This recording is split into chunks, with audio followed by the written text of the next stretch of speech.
What's going on with the businesses? We back. We back at the boxing clinic and more. It's your boy CJ Goodfella. One time for the one time. We up in here, man, and yeah, man. I'm about to talk our shit, man. Y'all know what it is, man. The regular live stream time. We've been going live in the morning as well. Just a couple days out the week. I'll go live tomorrow morning, perhaps, if I got time. But probably like a Monday, Tuesday, Friday type of thing. Maybe Tuesday, Wednesday, Friday type of thing. Since the Smoke City Mobcast is on Wednesday, I don't want to overlap with that. So yeah, man, what's going on, Brooklyn? Child boxing talk, man. What's going on, Capadonna 24? I see you, cool man. Said, man, I see you. Aladdin Saddam, I see you. Renato Toole, I see you. Graylin Welch, I see you. Y'all better put some respect on Graylin Welch. He got them hands, man. He said he sparred with the Charlos way back when, man. Put some respect on his name. Oh, you mean Daffy and Donald Duck? Yeah, man. Talking about that, man. I'm gonna say this right quick, and I'm gonna probably make this his own video tomorrow. I might drop it in the morning. I'm gonna say this, man. I'm gonna say this right now, man. This is the look, man. I call a spade, man. This situation, man, with Danny Garcia and Shawn Porter is the exact same situation with Canelo and Triple G. I'm gonna title a video if I get around to it, and I got soon, probably after this video, early this morning, man, on the East Coast. You know, in Triple G and Canelo, you don't know who to root for. You know, you want to root for Triple G after Canelo test positive, but then Triple G come back and say some stupid shit like, "Oh man, I don't care if he takes peds, I'm still gonna fight him." Then he come back and say it again after the second fight is signed, and you just don't know. Abel Sanchez, the black fighter comment, all the dumb stuff they said over the years. Knowing Triple G is already talking about he gonna drop that WBC strap and then move up and fight James DeGale. They don't make it easy on you, man. And this fight has really turned off a lot of people. I had Fred on. What's going on, CB? If you want to hop on, let me know. I had Fred on last night, and he said he ain't even covering that shit, man. You know what I'm saying? And an opportunity to go to Vegas and cover this fight. Yeah, man. Like this fight has turned off a lot of people. Like, because you don't know who to root for. Man, naturally, man, you know, what's up, Darnell Kirkland? I see you. What's going on, Lawrence Williams? Naturally, you want to see a winner, man. You know, naturally, we all root for winning. I might say, woo, woo, woo, win, but that's just my strategic mindset or me breaking down film saying that woo, woo, woo, woo, woo, woo, woo, go win. You know what I'm saying? But when I'm at the crib, I might say, you know, I won't, you know, I might say I'm gonna give you a particular one. You know, I might say I can't think of a particular fight off the top. Shit, I might say I won't. I'm trying to think of one, man. I'm seeing this dude CB link. How can I put this? I'm sorry, y'all. Kind of like the Wilder and Stavern first fight situation. I picked Stavern, all right, because I didn't think Wilder was all that. Now, that's what people, you know, they don't understand, man. I didn't think Wilder, you know, had it in him like that. I didn't think he was ready.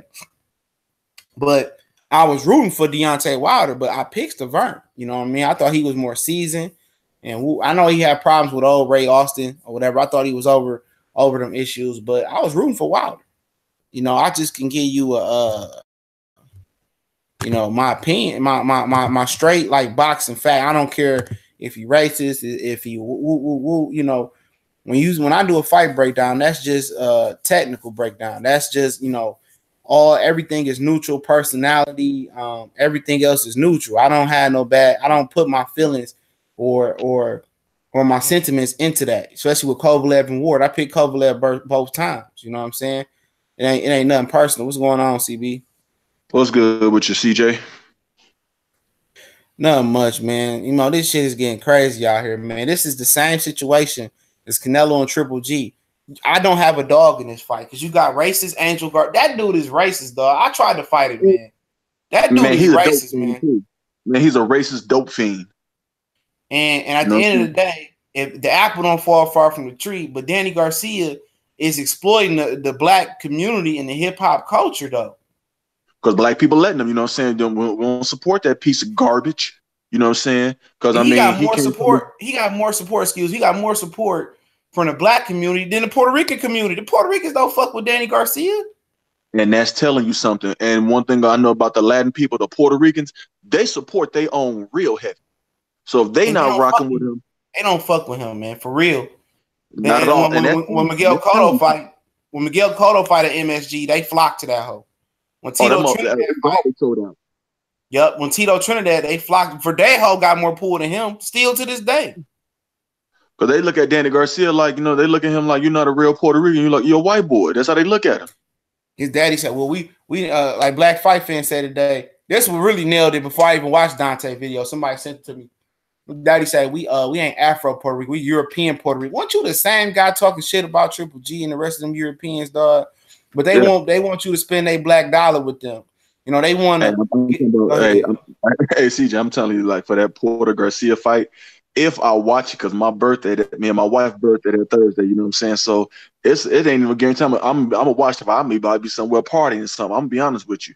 But if I do, it's gonna be streamed illegally. They won't get my support and my dollars. You know what I'm saying? No. Dog, you might be you probably right, man. I can't support this one, man. You know, I was gonna go out to this boy, man. I was gonna go check it out or whatever. Yeah. You know, things got a little tight, but I'm like, yeah, I still can make it because I don't have to pay for flight tickets. Yeah, Kenny, I fly for free when I want to, Kenny. You know, just to let you know that. But you know what I'm saying? I got you know what I'm saying? But you know, but Kenny, you know what I'm saying? I think I'm all let, you know what I'm saying, K. Diddy Porter. Well, you know, I ain't finna make YouTube people no publicity. If it wasn't for us on YouTube, your son or you know what I'm saying, you were rocking them Kango hats around here looking like Roger from What's Happening, you know what I'm saying? With that goofball laugh. Brother Muzon from The Wire looking at like dude from The Wire too, you know what I'm saying? That black dude, that Muslim from The Wire. Yeah, Brother Muzon, whatever. The Muslim. Yeah, what's so crazy? What's so crazy? Hey, hold on real quick. What's so crazy about it too, man, is they don't pull that shit on nobody else though. Black people always pull that shit on black people. Because you know why? Negroes have been genetically trained. You know, you go against each other, but everybody else should be docile and humble. See, me, I'm the exact opposite. Yeah, I'll be cool with my brothers, but anybody else, I'm stepping on their neck 10 toes down. That's because I don't have that house. I don't have that yes sir, massa, you know, mentality. I don't. Yeah, and not even just that though, man. Where's his response to Angel Garcia though, man? He called you a monkey. I've been to clap back. I ain't seen it yet. Man, because Kenny Porter's a hoe. That's why. Where do you think Shawn Porter get that wholeness in him from? From his daddy.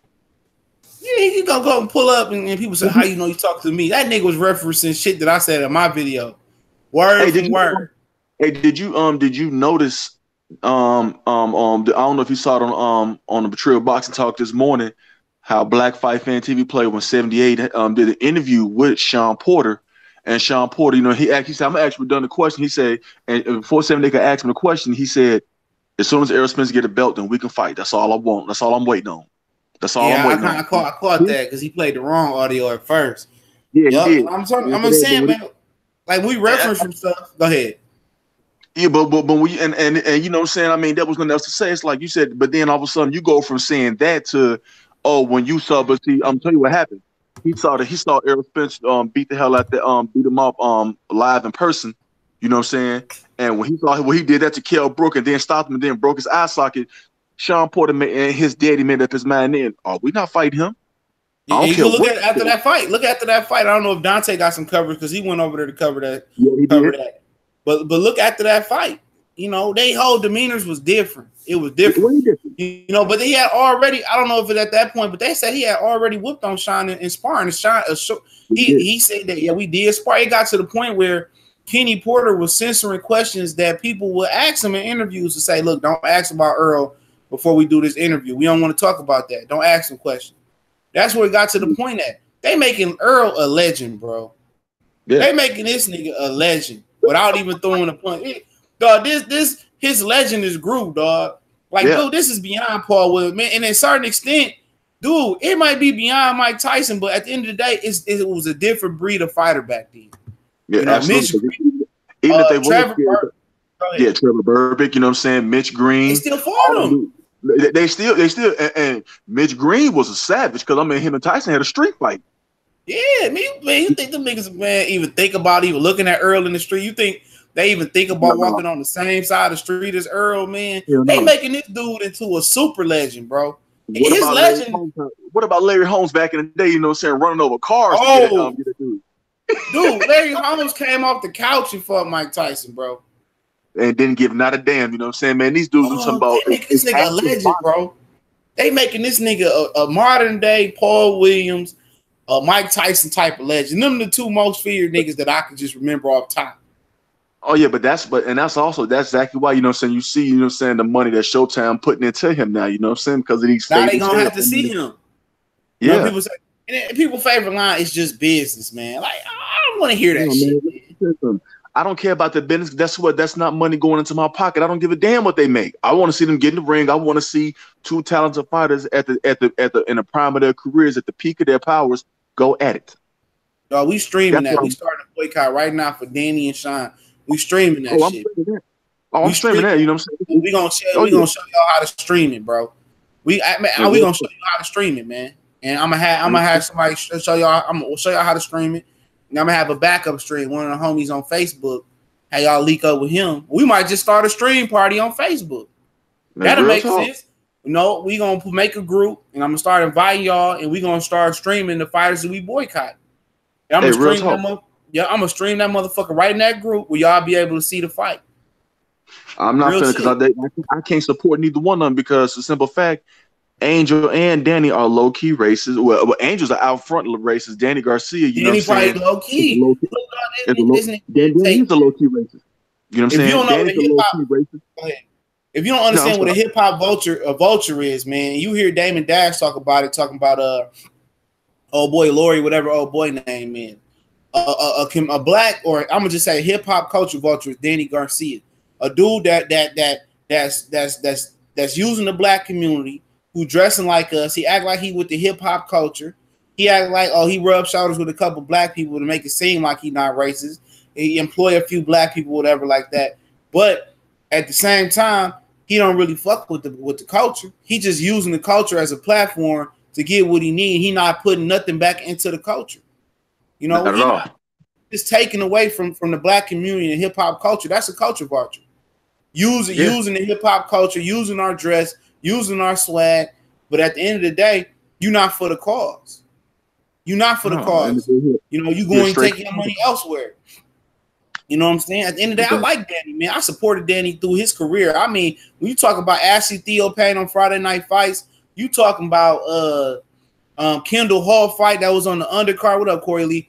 You talking about Kendall Hall that was on one of them undercard pay-per-view. That it wasn't even the televised portion of the card it was on. You know, Angel Garcia was calling Kendall Hart the N-word. You know what I'm saying? Not just going back that far. Nate Campbell, you going back to when he fought Eric Morales the first time when anybody know who Danny Garcia was. Yeah. Nobody knew who he was when he fought Eric Morales, but I was rooting for him.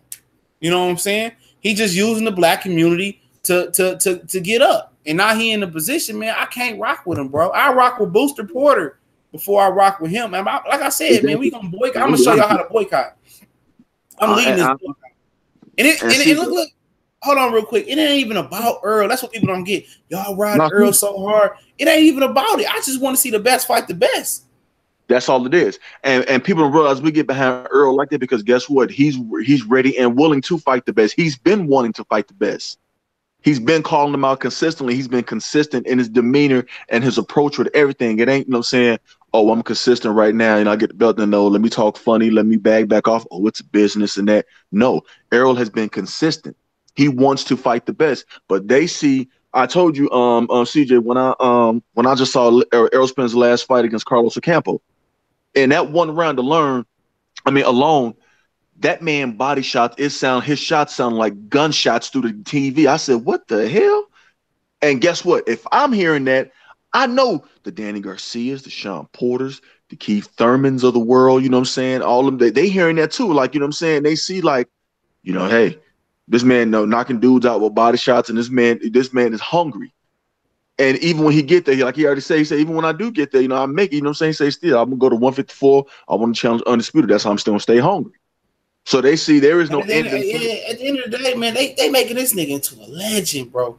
Yeah. This dude is a legend off of nut, man. This dude is a legend, bro. Dude, this nigga is a legend already, bro. Like, dog, what is the fear? I mean, Mike Tyson was the most Sonny Liston. Yeah. You know, before Mike Tyson was the most baddest man on the planet. Before him, it was Jack Johnson. Yeah. You know, Sonny Liston was the most ruthless, badass nigga. And then George Foreman. Big George. Muhammad Ali took, what, 2-3 years out of his prime, came out chubby, you know, little chubby. He still fought George Foreman. George Foreman, what he did to Joe Frazier, what he did for Joe Frazier, he still should be locked up for that fight. His uppercuts was lifting Joe Frazier off the floor. Hey, I saw that fight. I said, God damn. I'm talking about I went back and watched it on YouTube. I said, Jesus Christ. Like, man, that's a Philly fighter right there for you, bro. That embodies everything that Philly embodies, man. That right there. And Danny Garcia ain't nothing but about Philly. Actually, Danny Garcia is really a disgrace to Philly. You know what I'm saying? He is Danny Garcia. When he stepped up fighting Matisse, he had to. That Danny Garcia was straight. Yeah, but yeah, I'm thanking him for that. You know what I'm saying? Because I ain't gonna lie, that fight when he fought Matisse, you know what I'm saying? I said, you know, he didn't. But I ain't gonna lie. I just knew the way, because I seen what Lucas Matisse did to Lamont Peterson. I said, he finna whoop Danny Garcia's ass, and Danny Garcia's person. I put Danny. I seen Danny take Kendall Warhawk, biggest right hand. Kendall, he didn't flinch. That nigga didn't move. I said he gonna whoop Matisse. I was one of the very few niggas saying that. I said he gonna whoop Matisse. Yeah. Cause I ain't gonna lie, I thought Matisse was, you know what I'm saying? I thought Matisse was trying to whoop his ass, and when he whooped Matisse, that's when Danny Garcia gained my respect. I said, okay, he's legit. He's the goods. You know what I'm saying? I was super happy. I picked him over Amir Khan. No, I picked Amir Khan on the fast and all this and that. You know what I'm saying? I said people said was picking Amir Khan because of his hand speed and all that. But I said, no, I'm gonna ride with Danny Garcia because, you know what I'm saying, I see he has some dog in him. You know? Amir Khan, you know what I'm saying? I just can't pick them. I think a lot of them fighters, most of them fighters from UK, to me, they just pussy. I'm gonna be honest with you. That's just the way I look at them. It might be biased, it might be wrong, but I'm just gonna be honest with you. That's the way I look at him. And then when he had Amir Khan there doing the stanky leg, you know, so I said, yep, I was right. I was happy when he I came in right before the second knockdown or something. It was the first knockdown, man. I was like, hell yeah. But like I said, man, that nigga daddy racist, dog. Like today, man, it was a few people saying it. I'm like, man, that nigga ain't right. But everything that's adding up, dog, that motherfucker's racist, dog. Like, you don't call, man, come on, man. You seen when Mikey called Adrian Broner Donkey Kong. A lot of niggas let that shit slide. I did. You know, a lot of motherfuckers let that slide. It was his team that said that. And there's been a lot of inklings that they are racist over there. You know what I'm saying? I can't get into the particulars. You know what I'm saying? I'm not going to say I'm getting to the particulars. Yeah. Go ahead. But that's why I want to get Mike. That's why I want Mikey to get fed to the monster that's Errol Spence. Yeah, no, go ahead and get your taco eating ass up in there so it can knock your meat out your taco. See, real niggas don't forget shit like that, bro. Real niggas always jot shit down like that. I want Errol to hit that flabby, you know what I'm saying, carne asada ass body of his. I'm talking about, and just rock and just shake. But that's another guy. That's another guy that had the support of the black community. Before we get into particulars about Danny and Shawn, so make sure I hit the like. But that's another dude that black people. I rock with Mikey. Mikey was my favorite fighter before the layoff.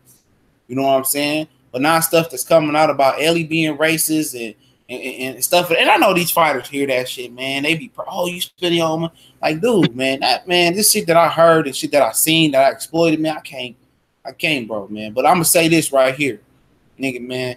First, man, support if you black, man, support your black fighters first, man. I ain't saying that you got to pick them every fight, but support your black fighters first, because this Angel Garcia shit is just showing.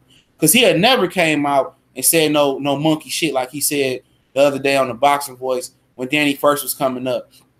You know what I'm saying? These dudes get comfortable and shit like that. He never said nothing like that. Because they feel like they didn't made it. They feel like they didn't made it. They got some money in the bank, so they feel like, hey, I can let it fly now. What they fail to realize is, no matter what, you gonna try to let it fly. But guess what? Just like we gave you money and put that money in your pocket, we'll take it away, and that's what we're gonna do now. Oh yeah, like I said, man, I got the whole game plan laid out. I'm about to work on that shit this weekend. I'm telling you, God, we're gonna have a boycott, man. We gonna make this shit happen. We gonna show niggas how to boycott. I'm with it 100% because I don't rock with Danny Garcia. Disappointed in Shawn Porter, but guess what? That's a black man. I'm gonna rap that brother first and foremost. So I hope Shawn Porter win and he can get that fight against Errol Spence and get some cash. I don't like Danny Garcia. Shawn Porter said, I that's what I do. I support black and blacks only. For me, it's kind of different though. For me, I support blacks too. But I got a lot of Arabic buddies, man, and other buddies that I'm talking about. When you talk about, pull up and woo woo woo is no how much you want. I mean, I only came with this, so I support my black people first. You know what I'm saying, for sure. But I do got other ethnic groups that I'm telling you, man, they thorough, man, they real and or whatever. So I support everything black first, especially the fighters, man. I support the fighters. I'm not just gonna get on here and be biased, but I'm gonna let you know when I'm not on my channel, I'm watching boxing. Yes, I'm rooting for the black motherfucker to win. Me too. Hey, I've always been like that, you know what I'm saying? And you know what I'm saying, like my both of my brother-in-laws, you know what I'm saying, they're married to white women. You know what I'm saying? So they try to be, that mean they still root for the brother. I root for the brother 10 toes down. I tell them, I can't root, you know what I'm saying? I might not pick you, you know what I'm saying, like on my channel because I'm just keeping it a buck. But nigga, as soon as he get the rock, go, hell yeah, I'm gonna get live, man. But real talk, that's just the nature of the beast. That's how they do in the UK. That's how they do in Mexico. That's how they do in Puerto Rico. Exactly. And I tell everybody that's listening on this live stream and saying, about people around you that's boxing, look, man, if you're a black man, support the black fighter. Don't be people, that's racist. They tell you racist, tell them, so they can kiss where the sun don't shine and tell them kick rocks. Just tell them that too. Just tell them Mexicans support Mexicans, don't. It's conditioned for us not to support each other, though, man. That's what it is, man. That's the number one goal. That's the number one goal in the world. It's to break the black community. Yeah, and guess what though? But we breaking that. Oh, well, you want to support? Well, that's racist. Well, guess what? Then I'm racist. Then so what? You know what I'm saying? Yeah. Arabics only marry Arabics. Exactly. Whites. I'm not can't categorize all of them, but you get the drift. But Danny and Booster, Danny and Booster, make sure I hit the like button, man. Man, like I say, man, I got Showtime. I'm not watching it, bro. Now, I don't know Showtime, so I don't watch it on my phone. Like I was telling Blue Blood that I was gonna come out for that shit, man. No, I go look, man. I'm gonna tell you what it is, man. I go get Eddie Hearn my money before I give it to these clowns, man. I go see Danny and Derbychenko. I go see Danny and Derbychenko in New York City, October 27th, and I go to that small ass theater room, which it is nice. I go there and get my money to Eddie before I give my money to them fools. I take my whole family. We go have a good day, quick one day trip and back around. You know what I'm saying? I'm not giving my money to either one of them. You see Kenny say, "Hey man, we what do you say? Yeah, you get floor seats. If you can afford. Like here, man, I wouldn't pay this. I mean, I'm not. Why would I pay? Why would I pay? To see your son fight. I don't even like your son. I mean, as far as his fighting style, I don't like it. And then you got a racist over there. It's a lose-lose situation. You know what I'm saying? Why would I fly out there or get on the floor and say, Mr. Porter, can you I'm not about to call you Mr. fucking Porter for one, my nigga. For one, nigga, if you really want to smoke or you really want to interview, you can meet me in front of Barclays Center. You know what I'm saying? Or you could do a rendezvous point. Don't try to say on the floor, I don't want to see your son headbutt in real time and right in front of my face. I'm not interested in seeing that. All he gonna do is if you interview, all he gonna do is be like 5 + 5, who rocks millenniums, swimming in with their own condominiums. That's all he gonna 5 + 5, who dropped millenniums is all. It's all Shawn nigga Wood. Nigga, hey, I ain't trying to hear that shit, man. I'd have been like, it ain't like I ain't never been to the Barclays Center before, man. Like I say, man, I'll support Jerry Curl, Danny Jacobs, and Derbychenko and Eddie before I support him. Danny Jacobs needs some more activated juice. He run alone that activated juice. Yeah, I don't dislike Danny Jacobs though. I like Danny Jacobs. I don't either, but you know what I'm saying. But I know he feeling it now. You know what I'm saying. He made that bad business decision to go over there with Eddie Hearn. You know what I'm saying. Well, at the end of the day, you live and you learn, though, man. He took a chance, and I ain't never mad at somebody to take a chance. I don't feel like he crossed nobody because he's still with Al Heyman. I'm trying to tell Black Fight fan that. He's still with Al. When Eddie came on and said he's not with Al, Danny came right back and did an interview and said, "What? I'm still with Al." So I'm not mad. I'm gonna support Danny Jacobs. No, I don't the zone or no the zone. I like Danny Jacobs. I like his story. He beat cancer. He beat Triple G. I went out there for Danny Jacobs. And another thing, man, y'all gotta know this too, man. all these racist people out here that's talking about they Triple G to them Ukrainian fans, they ain't even spend. Kenny Porter tomorrow. Y'all, bro, look here, man. I done seen a lot of different fighters fight, man, over the course of my lifetime, more than the average fight fee. So I pay to go see these dudes fight. You know what I'm saying? That ain't no thing. I would drop my own money to go see these guys fight. You know, I'm not, you know, I done seen Triple G, Danny, Chocolito, Mick Conlon, Andre the Real, Arthur Abraham, Ishe Smith. I done seen a who's who, Browner, Charlo, several people, man.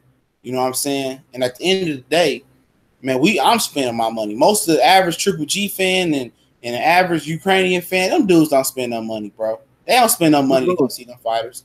They ain't spend no money when it's pay-per-view. You know what I'm saying? That's just what it is, you know what I'm saying? But I mean, they act like, oh, we're number one fans, but then, you know what I'm saying, they do numbers when the numbers on TV come or they do pay-per-views, you know what I'm saying? It ain't showing that. You know? Yeah, that's what I'm saying, man. They don't spend them, like Black Fight fans say, they don't spend that money, man. You know, I spend my money, man. Like, I go, man, if it's a really good fight and I got the time to really do it, yeah, I'm going to spend my money and go out there. He said, I've been in here, bro. Just to let you know, I've been in there. What's going on? What's up, family? Talking about Booster and racist Garcias, man. Oh, man, same old, man. Talking about Danny Garcia. Andy Garcia. Booster. Booster. Man. Talking about Booster and K. Diddy, man. Y'all here. No, but I saw you do a video on Tevin Farmer, man. Do you hear Tevin Farmer saying that he deserves to get paid millions of dollars to fight Tank Davis, Mikey Garcia, and Vasyl Lomachenko? He said that he won a title, and he's he has that right now. He believes earning power is skyrocket. Like, you don't have no name recognition, nigga. I mean, I got another video coming about him, man. I told Fred that shit yesterday. Fred damn near dropped out his motherfucking seat doing dishes on this bitch. That's why I told you. I said, is he not ducking? I'm telling you, coming with unreasonable demands, bro. It's the other way that's around. What it is. He ducking now, man. Yeah, that's why Tank gonna fight Mares, man. Mares is a man of his word, but they already know Rigondeaux coming back. I don't care what they say about. I'm done with Rigondeaux, nigga. I hope Tank stay at 130, and I hope Gary and Rigondeaux stay at 126 and box them hoes in. Wherever you go, you boxed in. Hey, you got to fight somebody, bro. Box them niggas in. Hey, I would love Tank versus Mares. I mean, and Tank gonna make a whole lot more money fighting Abner Mares. Just being honest. Yeah, man. He about to go to LA, man. I'm gonna do everything I can to get to that fight, man. I think he dragging that ass out the East, out the Baltimore. No. This been announced on his Twitter. I mean, on his Instagram. It's in LA. That's what Corey Lee read it on his stream. It's announced it's gonna be in LA over at Staples. So I'm gonna get my behind to that. I'm gonna say this: that's a stupid fight for Tank. That's a retarded fight venue for him. What he building on the East Coast, man? I understand. Why would you make that kid's first title defense? I mean, his first main event in Staples Center. I know he got more money. They probably calculated and said that he get more money that way or something. That's the only thing I can think. I mean, at the end of the day, he got a buzz out East. That's incredible. You know, now he can blow the top off of it. I thought at first the rumor was he was going to fight in the DMV area, which would have made more sense. But I guess he figured that he'll get more money in LA, man. He probably just wanted to get. I don't think it's about the money. I think it's about the recognition. Right in LA, he went in LA. He will convert. Because I'm gonna tell you this right now. When I was down there, Tank, a lot of Mexicans like Tank, man. I'm just gonna tell you that right now, man. For real, a lot of Mexicans was loving Tank. They like Tank style. I'm trying to tell you, some of these brothers and this fighting style, they like it. Dudes that knock people out, man. They have a different feeling towards them type of brothers. I'm gonna tell you, some of the fans, and it's more of a Southern California breed, is from what I discovered, because up in Northern California is different, bro. Like people, the issues with the racial issues with Mexicans and blacks are completely different from Southern California to Northern California. In Northern California, we grew up around Mexicans. They fuck with the black. We fuck with niggas and shit like that, man. We fuck with each other. It ain't nothing, man. No problems. Matter of fact, you'll see a lot of groups where blacks and Mexicans hanging around. That's just everyday normal things over here in Northern California. It's so different in Southern California where where there's a separation, I don't get it, man. I've talked to my family, said that they've had some of it has had to deal with gangs and shit like that, but up here, man, we don't have that problem, man. We just don't have that issue up here, man. We've never had that issue. Blacks and Mexicans have always gotten along up here without almost no issue, man. I'm just keeping it 100. It's so, like I said, it's just completely different, man. It's nuts to us up here to see what's going on down there, and the Mexicans up here, especially when it comes to the gang shit, they don't fuck with the Mexicans down there, man. So they hate each other, bruh.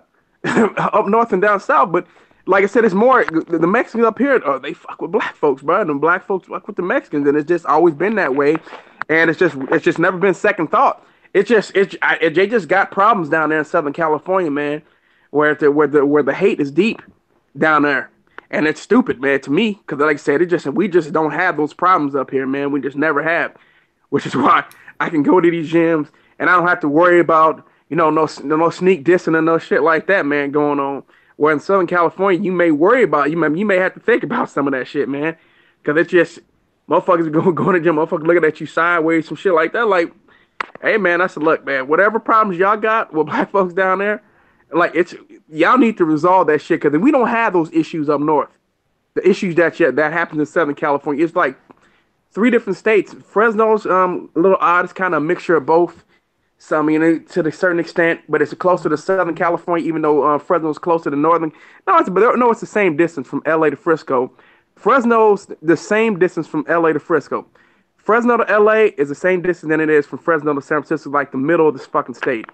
But it's kind of like a combination of Southern California and Northern California, man, Central California. Oh my God, I'm sorry, bro. Oh man, oh my God. Dog. What happened? I can't. I'm not at liberty. I'm not at liberty to say it. I'll tell you. I'll send it to you, and I'll let you. I'll let you read it off air. I'm not even gonna speak this dude's name. Oh, okay, sure. Yeah, I know you're talking about. Yeah, cause I've been told about something. I've been made aware of something. I think that's what you're talking about. I've been very aware of it. I'm about to send it to you, man. Yeah. I don't know if we talk about the same thing, but hey, I'm about to send it to you, bro. You go. Hey, you about to Bud Crawford, man. I'm gonna put it in the. I'm gonna send it to you. I'm gonna send it to you. Carl, you ain't gonna know who we talk about though, man, but I'm gonna send it to you. But yeah, K Diddy, man, was talking to me, man. What's going on, K Diddy, man? Yeah, K Diddy said he about to slap shit out you, bro. Raj, man, what's happening? And I'm a straight for the fuck out too. He got slapped. I'm touching M's, daddy. I'm touching M's. He told me he slapped. He told me he slapped Detroit niggas. Bro. That's what he told me. That's what he said. Go ahead, man. I'm just north of you. I was out in Cleveland. I was out in Cleveland the other day. You know what I'm saying? So I don't know if Kenny Porter been walking his own hood. Huh? Do they even go back to Cleveland, Shawn and Kenny? Only when the Cavaliers playing. Them niggas act like they ain't even from there no more, man. He be trying to touch the ball. Hey, you know what? We weren't talking about the same thing. What you talking about? Whoa. Okay, that's I'll just say his taste is more than suspect. I think I'm about to damn near put him on the other side. He's definitely not on the same team that you and I play on. Wow, he's definitely wow. Bud, hey. And, Bud had time today. That nigga just like Tank. He read that shit, bro. He reads that shit. He just like Tank. Tank, dog. Tank can't stay off that shit, bro. Wow. Crazy, man. But like I said, man, like Kenny, man, it ain't no. I said, man, we boycotting. I'm about to CJ, will you fight Shawn though? Why I'm gonna fight Shawn Porter for? For what? I ain't got no issue. I got an issue with his daddy. and like I said, man, I ain't here to do no physical contact with them niggas, man. They hit me, nigga, I'm falling out. My neck, my back, and my back. I need all them K Diddy dollars. Yeah. I'm not punching back. I'm going into a seizure. I'm going everything. Everything. Y'all call me a hoe ass. I mean, y'all could be talking, make a meme of me. I'm be sitting on M's. I ain't broke no more, K Diddy. Give me that Kango hat and that Challenger you driving around, family. I'm gonna need all that. But yeah, man, he out, man. Like I say, man, this is a Canelo Triple G predicament right here, man. All in the same month. Look at this. Look at the fights you got to choose from in September, man. You got to choose from Canelo Triple G. I'm not rooting for nobody in that fight. Danny and Shawn, I ain't rooting for nobody in that fight. Alexander Povetkin and Ash Juice Johnson, I'm not rooting for nobody in that fight. 3 of the major fights in September, I'm not rooting for nobody. Who can you root for? Who you gonna root for? Shout out to African G in the super chat. I see you, family.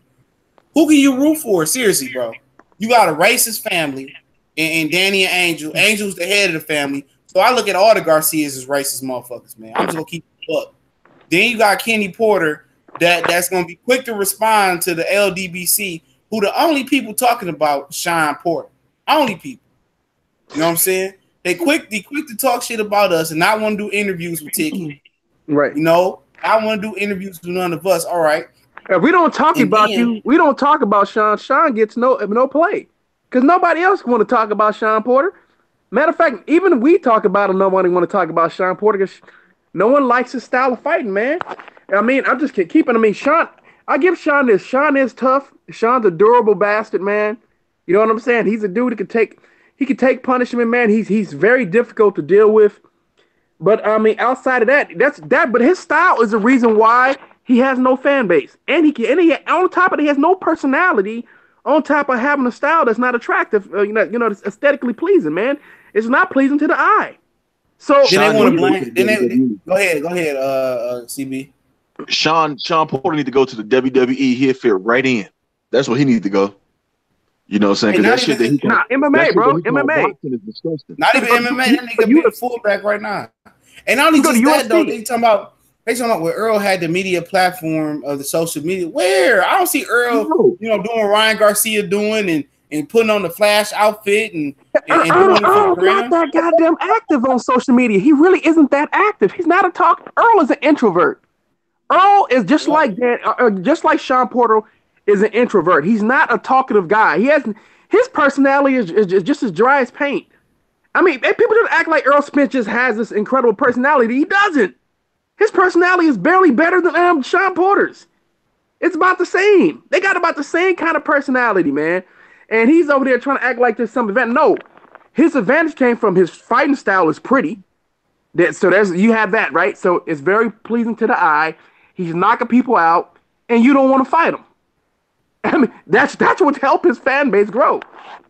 If you guys would have fought him, his fan base maybe it wouldn't have been as big if he would have got some of the fights with you guys. Matter of fact, it probably be the same.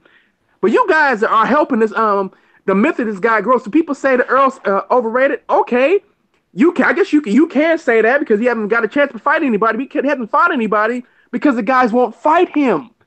And that's what it all comes down to. They making him popular. They making him famous, dog. The legend that his fear didn't grew to, dog. It should have never came to this, dog. It should have never came to this where this dude is exceeded Mike Tyson. I'm just gonna say it, man. He's exceeded Mike Tyson. Because most feared man on the planet. Dog, Mike Tyson, bro, was one of the most feared, nastiest, gutter individuals in the game, bro. Fact. These dudes won't even these dudes won't even get in the ring with this man, dog. If this dude had a personality for real, if he had that I'm gonna pull up on you type personality, if he had that type of personality, dog, man, dudes would really be in trouble, man. Earl ain't applying the pressure that he really could, but that's not his personality, like you said. Right. That's not his personality. He got the bland personality, man. I think he do got a little edge to him though, because he will get a little ruthless. But it's like Well, you ain't really get animated, but we catch your drift. What's going on, Bev? I see you.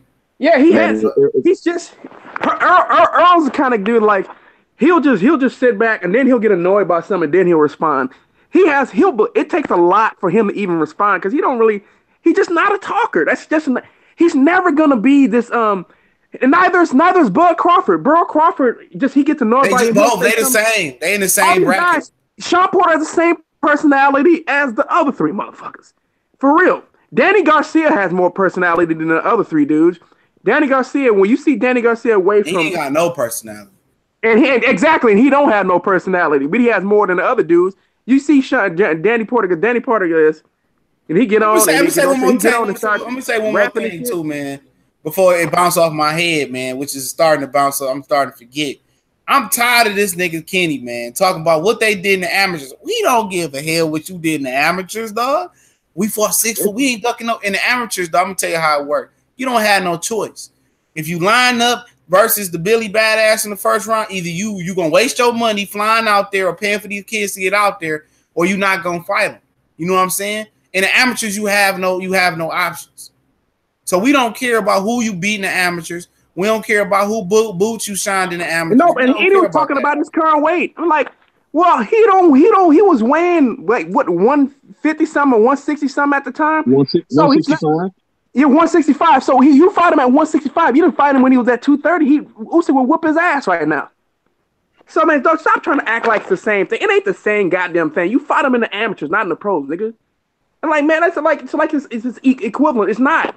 Plenty of dudes have beat dudes in the amateurs and would get their ass washed by a dude they beat in the amateurs now. It's happened plenty of times. It's a different game, though, man. It's about scoring points. And then people don't go to the body neither. But like I said, man, what up, Matt Valentine? We see. But like I said, it is what it is, man. I'm not going to get in the name. I ain't vote. Like I said, we starting an official boycott for Shawn and Danny.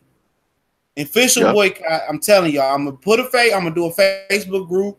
I'm gonna pump it out starting this weekend. Everybody join. It's the official boycott group. So when the fight come on, we gonna stream that fight right in that group. It's an exclusive group, man. So don't narc out or nothing like that, man. It's only like I said, I'm gonna let people in.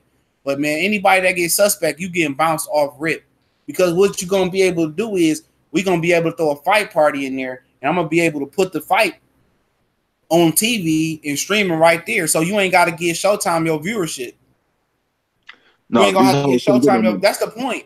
We don't want it ain't the point that we can't afford Showtime. I can show you right now, I got Showtime. I got HBO. You know what I'm saying? I got all that. It's not the point, it's the point that we gonna show them, dog. We gonna show them that we not just gonna take anything. Let's make this bitch do at least 500K. Let's drop that shit, man. And everybody get in this group. We're gonna be able to chop it up. We're going to be able to talk about the fight. We're going to take that viewership for them, man. We're going to take that viewership from Shawn and Danny. Because, for one, I don't have an issue with Shawn Porter. Let me say that right now. I don't like the way he fight, but I know what, and I said in my video before, I said I've never known Shawn Porter, and I told Fred this yesterday. I said I've never known Shawn Porter to duck nobody. So if he goes on and be a man of his word this time, he goes to fight Earl Spence, I give him the benefit. I'll be like, all right, yeah, I was wrong. Yeah, man, that's where I respect Shawn Porter. Same way Lamont Peterson stepped up. I respected Lamont Peterson. Lamont Peterson wasn't ranked in the IBF. He still got a title shot. Same thing we was telling Shawn Porter. But you know, another thing too, CJ, Lamont Peterson dropped his WBA regular belt to go fight Earl. A lot of people don't want to mention that. He was the regular WBA champion. And Barry Hunter, excuse me, said a lot of these dudes, what's going on, Vince? I see. He said a lot of these dudes is ducking both Lamont and Earl. He said these dudes don't want to fight Earl. He said in the lead up to this fight, he said we took the challenge. And people say, y'all just riding Earl. No, I just want to know why. I want to see the best fight the best. If it's Bud Crawford, it's Bud Crawford. If it's Shawn, it's Shawn. If it's Danny the best, Danny the best. I'm cool with it. Ain't about Earl. That's what people don't understand. It's not about Deontay Wilder, really. It's not about Earl. You know, it's not about the Charlos. It's not about Tank. It's about the best fighting the best. That's the premise people forget. The whole tree that we building off of. It's not that, oh, Deontay Wilder, we gonna support Deontay Wilder just because. It was never about that, because Deontay Wilder didn't have a big fan base. Nobody really believed in his abilities. You know what? The root of the problem is the best fighting the best. Why isn't AJ and Wilder happening? Regardless who you got, why we not getting that fight? Why is we not all these welterweights is star-studded, is top heavy? Why ain't the best welterweights fighting the best right now? Why is Errol Spence not getting that smoke, or why nobody challenging him? It's not just about him, but why aren't these dudes tussling right now? You know what I'm saying? It ain't about these individual fighters. It's about the fighters that say they want to smoke and want to fight the best. We need the product.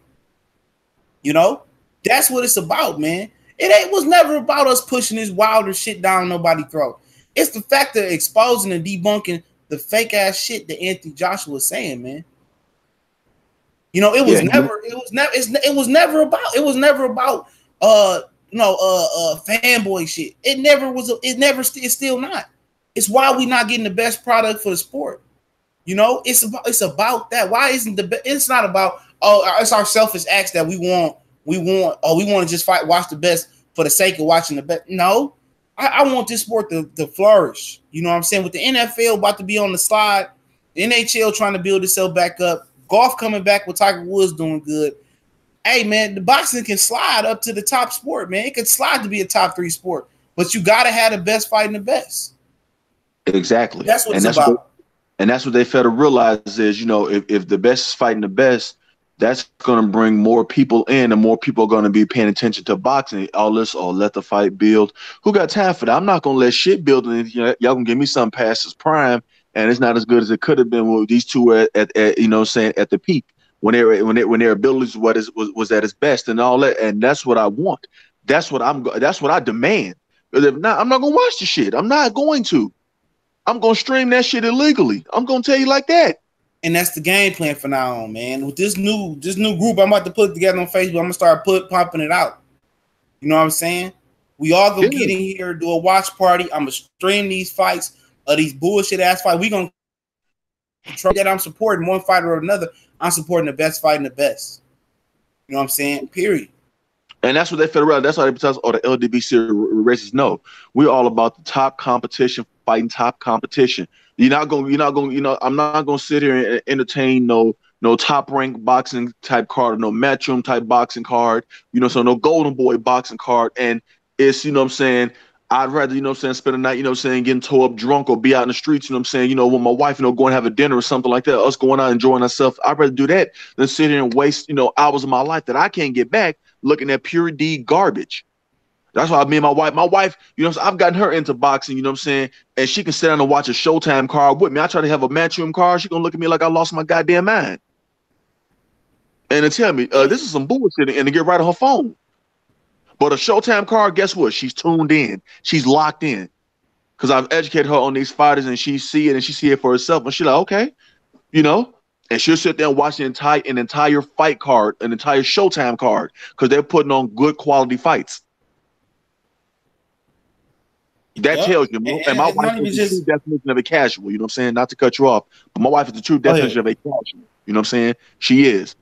And if she can sit down and watch an entire Showtime card, like when they had like the little, that little 154 pound, pretty much like little junior middleweight tournament last year when you had Jamel Charlo, Erickson Lubin, you know what I'm saying? Jared Hurd, Austin Trott, and what's his name? Arizona DeLore versus I forgot the dude's name, but my wife, she said, then watch the whole thing. Oh yeah, Terrell Goucher and them. Yeah, Terrell Goucher, yeah. She sat there and watched the entire card with a Laura fight, you know what I'm saying? She had the 6th round, but the other 2 fights, she was entertained. She was locked in. She's like, okay, this is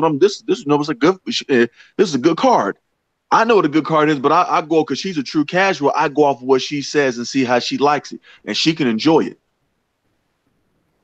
Yep. And that's the thing, you know what I'm saying? If they put on good cards like that, the casual fan like that will come back and will watch it and will be locked and glued in, asking, hey, when's the next fight's coming on? You know what I'm saying? But they don't understand that. Yeah, and that's the root of the LDBC. Exactly. It's exposure for fighters, But the real root is the best fighting the best, forcing the narrative or forcing the narrative to where the fighters got to fight the best. Absolutely. Don't nobody got no personal issue with Kenny. It's nothing personal. It's nothing personal with Shawn. All this is business, K Diddy. It's business. It's we paying the money. Without us, there's no Shawn Porter. There's no Showtime. There's no Al Heyman. We're the money. The common broke man that you say that can't afford a floor seat ticket to see Shawn. I don't want to spend my money on that. Period. You know, you got racist Angel Garcia. I can't believe this nigga called them some monkeys, dog. And then Dante made an interesting thing. Make y'all go check out Dante, man. Dante made an interesting he made an interesting point. He said when Ruben Guerrero was pulling down on Angel Garcia, he said, well, that's my Latino brother, and he didn't do nothing to Ruben. Ruben was jumping, throwing blows at him, he was flinching and all types of stuff. But when it came to Kendall Holt, he was calling them N-words. He called Crawford a nappy head and Negro. But see, he fucked up because we know Terrence Crawford that type of dude. Like he'll see you in person. Like what you say? Then he say Crawford was cheating on his wife. Then why talk about all that? Then he say Terrence Crawford was cheating on his wife. I tell Angel, where your chick at? You know what I'm saying? Who you tricking off to? Who you paying? You know what I'm saying? Don't be over here in another man's man, just dry snitching like you got hate. You got the hate in your heart for this man. You called him a nappy-headed Negro and stuff like dog. I can't for black people. You know what I'm saying? That's what he do. And that's why I'm you know what I'm saying? I ain't got no dog on this race, but I would be happy if Shawn Porter whooped Danny Garcia's ass. I really would. Either or, it don't even make me a difference at this point, man. It don't make me a difference at this point. You know, somebody going out their way to, oh, y'all broke and whoop, this and that. Like, look here, man. At the end of the day, if my job fall off, nigga, I'm good. If whatever I'm doing fall off, I can switch it up. If Shawn Porter lose and is not able to fight no more, what is your hustle? You back in Akron. Doing what? You don't have no other fighters you training but old girl. You done. That gym is getting shut down, bro. That challenger is going back. The K Diddy Kangos is just gonna be dusty and they're gonna be upgraded. So your chips in one basket. Whatever businesses and investments y'all got going on, you better hope it flow. He out here acting like I'm signing $1 million checks and nigga, without Al Heyman, dog, what type of manager would you be? A thrift store manager. Exactly. Your son is 30-something years old. Devin Haney is 19 years old and has his own promotional company. 19 years old, the youngest boxing promoter is Devin Haney. Shitting on these niggas, man. Bad. I mean, real bad. And salute to that young man, too. I'm proud of him. But yeah, talking about this fight, man, as far as that, me and Fred talked about a little yesterday. He asked me why when I said I kind of favor Danny, I looked at the tape. But as far as the fight, I mean, I don't see no way this fight don't really deliver, dog. Other than, well, yeah, I do. Other than headbutts, you know, Shawn is quick. You know what I'm saying? He gonna have to use angles and use his jab. But like I said, man, it's just hard for me when I can't find nobody to root for in a fight, man. I lose a lot of interest, man. Me too. A lot of interest. You know what I'm saying? It could just be a fight where two niggas go walk out the street. I can't root for neither one of these guys, man. They make it hard, you know what I'm saying? You know they do because with the scary they came out and said, you know, if they came out and said, you know what, man, we're gonna go fight Earl after this fight, and I believed them, or we're gonna sign a contract to fight Earl next, man. I'm like, cool. They said we're gonna sign a contract to fight Bud next. Cool. You know what I'm saying? If they can bring Keith Thurman out of retirement, I'll take that. Hey, I would too. When Andre Berto put that gold WBC medal around his neck, dog, nigga, man, dog, my heart damn near stopped, man. You know what shocked me about that Berto and Alexander fight? How before the fight they both were talking about after this we should get a world title shot. Like, what the fuck you mean? How you figure that? Because they just promised it. Like, I mean, okay, well, fine. Y'all want a world title shot, okay?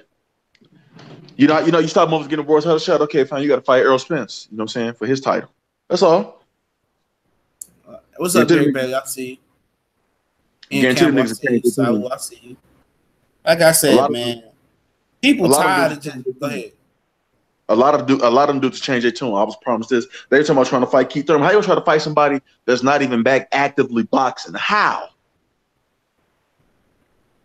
And I read this article on Boxing Scene. It was also they're trying to be in line to get a shot at the WBA welterweight champion Keith Thurman. I said, this motherfucker ain't even back boxing. How you gonna get that?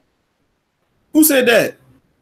No, before the Berto, the Andre Berto, Devin Alexander, and it was an article on Boxing Scene. I kid you not, and they were up there saying that the winner of this fight, you know, what I'm saying they both trying to get they won a championship, a world title shot next, and they were aiming for the WBA champion Keith Thurman.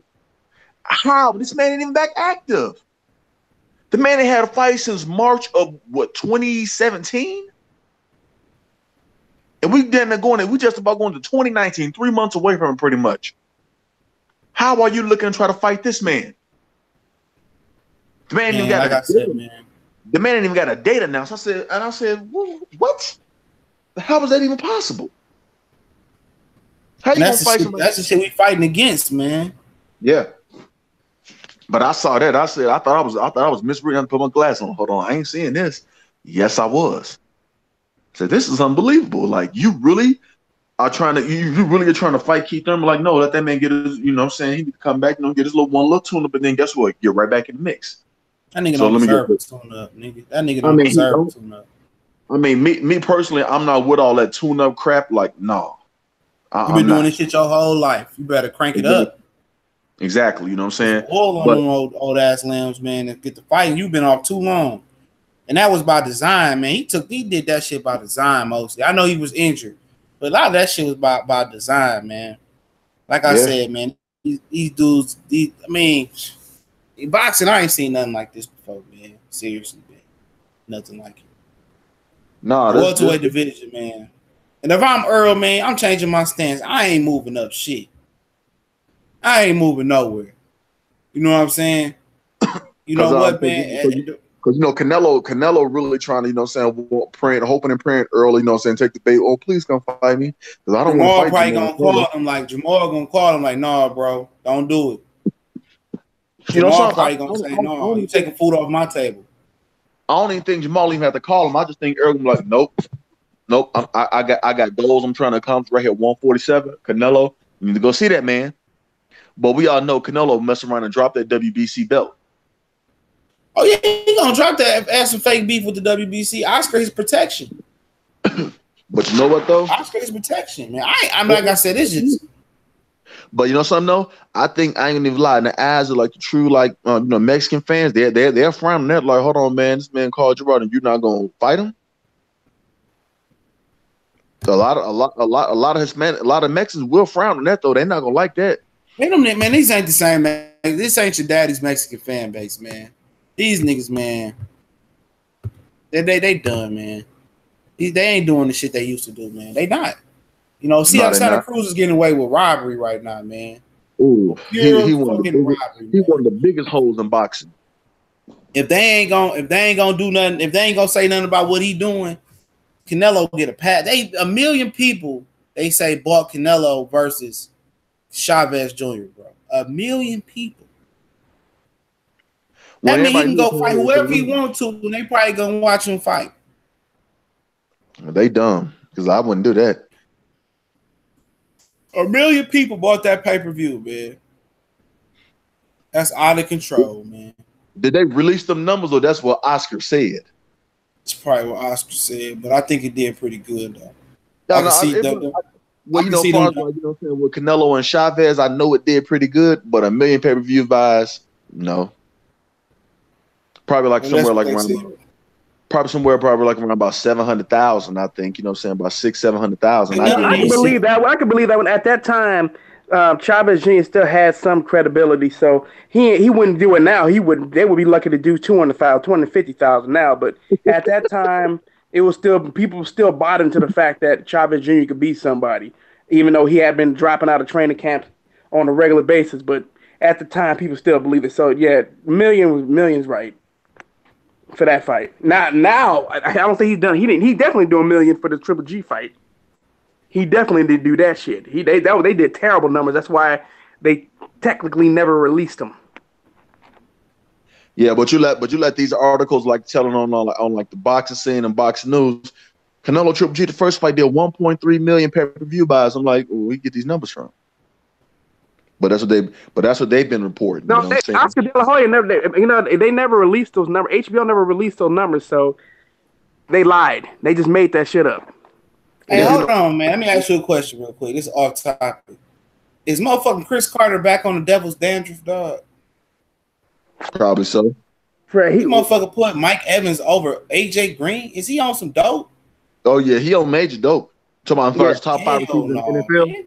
Hell no. Mike Evans got one of the highest drop rates in the NFL. AJ Green is not the only reason AJ Green ain't the best receiver injury in the world. prone. He get injury prone, bro. It ain't even that he injury prone, man. He got that sorry ass ginger at quarterback. Yeah, Andy Dalton. True. Andy Dalton. He probably be faking injuries not to be about to play with that fool, man. You put that nigga back with Matthew. Look here, man. You put that nigga back with Matthew Stafford like the Hugh Jackson. Hugh Jackson's the only one to get anything decent out of Andy. No, not Hugh Jackson. It was Gruden. John Gruden, brother. Jay Gruden. Jay Gruden. Yeah, Jay Gruden was the only one to actually make that motherfucker look decent. Andy Dalton. Andy Dalton was all right at TCU. That's because remember they ran the spread option. I don't know how they ran a spread option with his non-mobile ass. He can't even run, but he was effective in that offense. So that shit crazy, man. These niggas be doing shit for viewerships and shit, man. I don't even watch the tube no more, man. I can't wait. Chris Carter's a coon. You know Chris Carter's a coon, right? Yeah, I know that, man. Oh, yeah. I can't wait to real sport. I can't wait till these fall sports crank back up, man. Chris Carter, it's close, bro. It's close. I think high school football should be starting about another week or two. Yeah, I think it's starting next week. No, it's starting next week. Next Saturday. I think this high school football. So we got to get on that, bro. We got to do that. Matter of fact, we got to cover. We need to cover. We need to actually watch that game. We could actually go live and watch the game and stream it. We could do that. It's the 23rd and the 25th. I might get some footage from this high school prep classic. The 25th is a Saturday. That's something we need to do to them. We need to hit up some of these I'm gonna go out there Friday night games. I probably have to hit some up on Thursday. It's harder for me because usually on Saturday morning I gotta get up. This shit at Wayne State University. I ain't shit but a draw. Yeah, I'm gonna go down. I'm gonna go and cover that shit. Oh yeah, he's definitely cover that. Yeah, that's what it is. I'm about to get up some of these high school games. I get once a month. I get a Saturday off, so I'm probably gonna hit up. I'm definitely gonna hit up a couple of these high school games, man. Try to hit De La Salle. I know De La Salle is really big. Everybody know De La Salle even nationally. So maybe hit up one of the De La Salle games. You know what I mean? Yeah, man. But yeah, man. Make sure I hit the like button too, man. But like I said, man, you know, if you keep spending your money the way you spending it on any old thing, they're gonna keep giving us this any old thing type of stuff, man. Yeah, that's just the way boxing works. They don't care about the fan. No, they don't. And guess what? The fan, we got to show them. You say fuck us, we say fuck you back, and we're not gonna watch your product. No, that's what. But that's what I've been saying though. You know, this remind me of. You know what I mean? I used to watch wrestling, and I hear dudes complaining about it, right? And this was back in like 2000. I think it was like 2003 or something like that. Still doing an Attitude Era when I watched that shit, and I'm seeing people crying about it. Like, man, just turn it off. Fuck, why would you complain? Keep watching just to complain about it. If you don't like what's happening, turn the shit off. That's what I do. If I don't like something, I don't watch it. You know what I mean? So like, when it comes to boxing, man, is that you try to get the best to fight the best. But if I got to keep doing videos complaining why I don't get the fights I want, eventually I'll just get bored and turn the shit off. I have no problem not watching shit because I don't like watching much TV anyway. There's too many other things for me to do. I can leave the house. And it's like, what happened? What's going on in boxing? Oh, man, I don't know. Probably the same thing that's been going on. What's that? Nothing. So if boxing keeps getting like this, where we're not getting the fights, you know what? Anthony Joshua going to try to make that Wilder fight in 2020. You know, at this point, Wilder shouldn't even fight the motherfucker, bro. In my opinion. Exactly. I was just about to say that, Kelly. If AJ try to come here in 2020, I'm ready to fight you so we can get the fight, the unification, so I can further my career. No, bitch. Nope. Tell him fuck you and your you closed out, asshole. You closed out. But I'm saying like this though, Kelly. I don't think AJ gonna be undefeated at come 2020. I think honestly he might take an L or two.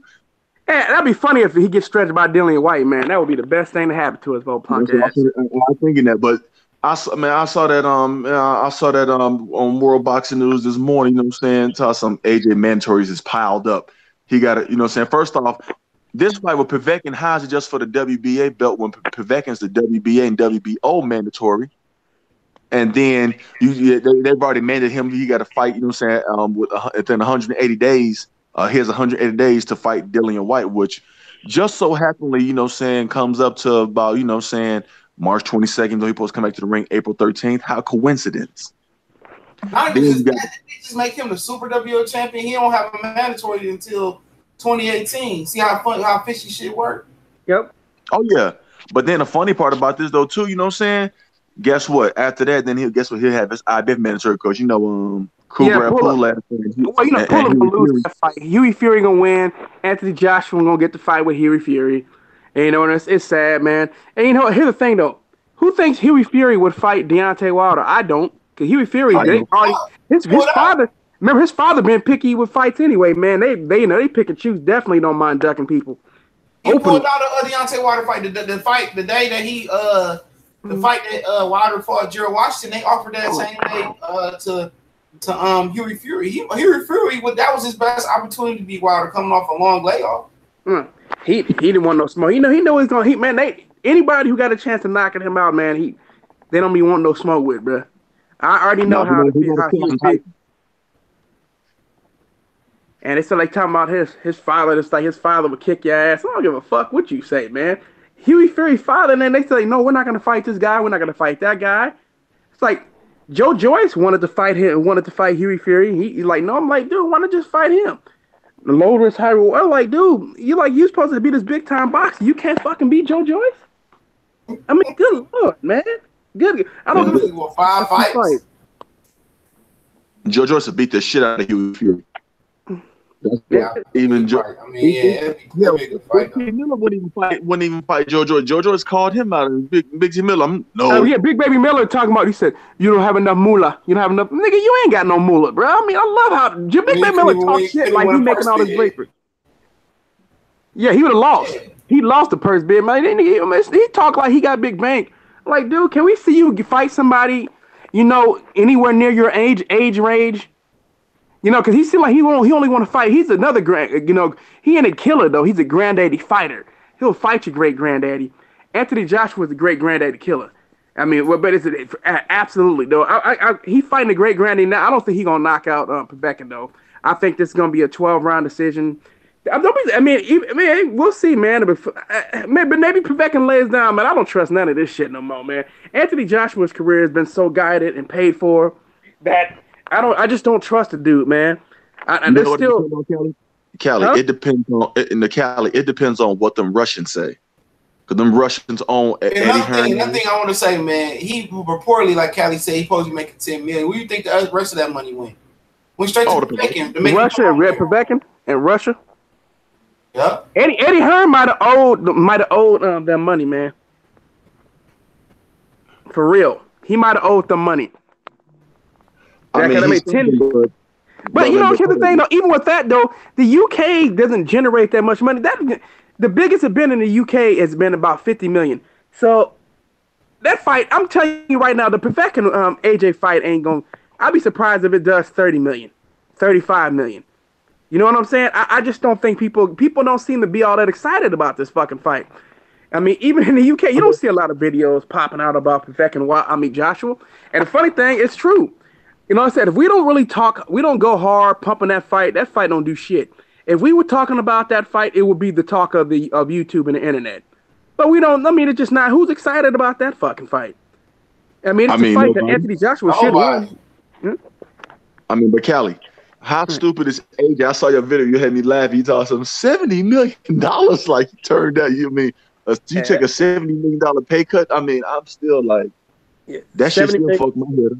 It could be not. It could have been as much as $100 million though. It could have been way worse. He could be taking a $90 million pay cut. It could have been $90 million pay cut, but that's no matter how we say that, $40 to $90 million. That's fucking horrible, horrible. And like I said, it must be the situation when he signed that contract. Eddie Hearn that let him know.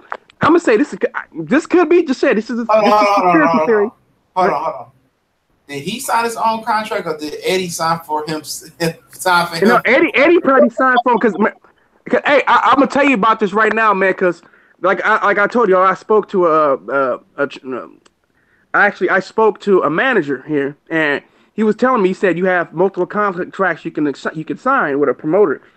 You can sign a fight. Matter of fact, you can sign a contract with a promoter where you could get a bunch of fights. We could fight on a regular basis. You could sign like a blue chip type of contract where they treat you like a star. You get a lot of fights fixed for you. You could sign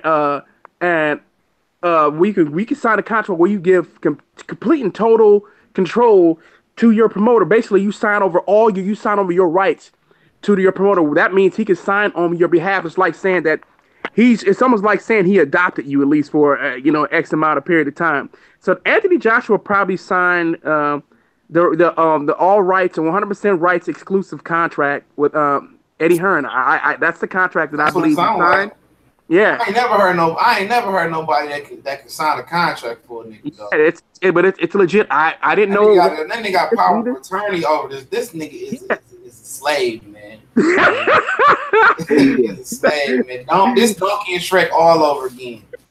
Hey, I want to tell you, we gonna see Anthony Johnson, man, on some what is that shit, like behind the scenes type of shit, whatever the fuck that shit VH1 happened to my money or whatever type. Yeah, we're talking about, man. I don't know what happened to all my money. Anthony Johnson gonna be on there before Broner, bro. You know, everybody's expecting Broner to be on, fallen athletes, whatever you call it, man. Anthony Joshua gonna be on that bitch before he will, or at the same time. They both epic fall from grace is gonna be documented, bro. It's unbelievable, bro. How could you sign a deal like that? I think that's insane. I don't care if you're a prospect. I wouldn't sign that fucking contract like that, man. Giving away my rights? No. I'd rather not make that much money and get a lot of fights and have the ability, at least potential, to build myself up. Because those contracts, you end up owing the promoter even more money, if you know what I'm saying. Yep. Oh, this nigga is a slave, man. This nigga got a collar on with a choke chain, whatever, with the extended leash. And you know how you make the leash go farther for your dog? You can shorten it up by a little extender. That's what Eddie got Anthony Joshua on. He really got a UK bulldog on the leash. He got a buck. He like, come on, nigga, get on over here. He said, when I got your on, man, if you could, man, you could. I need to go. I need to ask if you could sell rights to a fighter, because that would mean that he literally would be a slave. That's the question I'm gonna ask. I'm gonna make a call. I'm gonna make a call probably tomorrow. So if I need to remember that shit, make a call and find out if that can be done. If that can be done, but I'm making a huge video clowning. It's like, man. Because I said, man, dude, I said, nigga, you really are a slave. Not only are you a slave, you have no control over your career, but you can be sold. I was like, your rights can be sold to another promoter. Hey, if he makes Eddie mad, if he get Eddie full control there, he make Eddie Hearn mad. Eddie Hearn gonna sell his ass to the Russians. You know what I'm saying? Like real talk. I mean, this is really unbelievable, man. It's like I'm telling Anthony Joshua was one of the dumbest fighters I've ever seen in my life. Dog, by far, bro. Hey, dog, niggas talk about Floyd not being able to read. This is by far worse than this whole situation, dog. Nigga, I know dogs, nigga. Like legit, I know dogs that wouldn't even sign that deal, man. Matter of fact, man, dog, he got the same thing as a dog, because a dog ain't even got to sign. Eddie could just sign for him, man. He can't even sign his own name. He can't even sign. Hey, he's like a minor again, huh? He's like a minor. Like, you need your parents to sign your contract, so Eddie Hearn became his daddy. Hey, he slapped his hand by the side. Put that pen down. I'll sign it for you, boy. Before you pray at dinner, before you pray at dinner and shit, you try to grab a biscuit, your mama just reached her head over the table. That's it. He heard on Joshua. Yup. Hey, that's sad, but he be like, Barry, hey, Barry, go put that nigga in the backyard, man. Hey, Eddie Hearn probably like, hey, nigga, you got to eat that. Let me stop. Because this video already ruined. I'm sorry, man. I didn't mean to do like that, man. He said, hey, boy, he said, you better not eat. You better eat when I tell you to. Go to bed when I tell you to go to bed. You got a schedule. He probably tell him everything what to do. He said, now when you wipe your behind, you better do that. You better use this kind of toilet tissue. Oh, your boy done went off again, man. I'm just telling you, these niggas can't stay off social media. Javante Tank Davis says, line them all up and I'll knock them all down. Lomachenko, Mikey Garcia, and I'm going to take it as that TJ Dillashaw guy in the picture. He said, if he fight TJ Dillashaw in the octagon, he going to get his ass whooped. Apparently, he got some octagon experience from what I was reading. I don't Not care. Like TJ Dillashaw, though. I don't care what he got. TJ Dillashaw will whoop his ass in the octagon. Yeah, people fuck him on. I can't. I would hurry up and go throw a bunch of money on. TJ Dillashaw would be a heavy favorite in that fight anyway, so you probably wouldn't make that much money on it. But there will still be some people who will be swearing up and down that I would want to bet those people. The ones who are like, Tank, gonna get him. I'm like, yeah, how much you want to bet? Like, man, there's always some idiot who believe, just like all the Conor McGregor idiots. There's always some people who don't respect the other sport, understand that they're two different sports. You need time to train, to get into shape, and you need to be facing a certain level of there's levels to this shit. Whether it's the octagon or not, there's levels to this. And because of that, you need to be working yourself. He needs at least a couple years, in my opinion, or at least a year of about 3 fights, at least 3-4 fights before he's ready to even consider thinking about facing someone like TJ Dillashaw, man. That's what he does for a living, man. And I would say the same thing for TJ Dillashaw if he brought his ass in the ring with Tank Davis. TJ Dillashaw gonna make quick work of Tank Davis, bro. Quick work.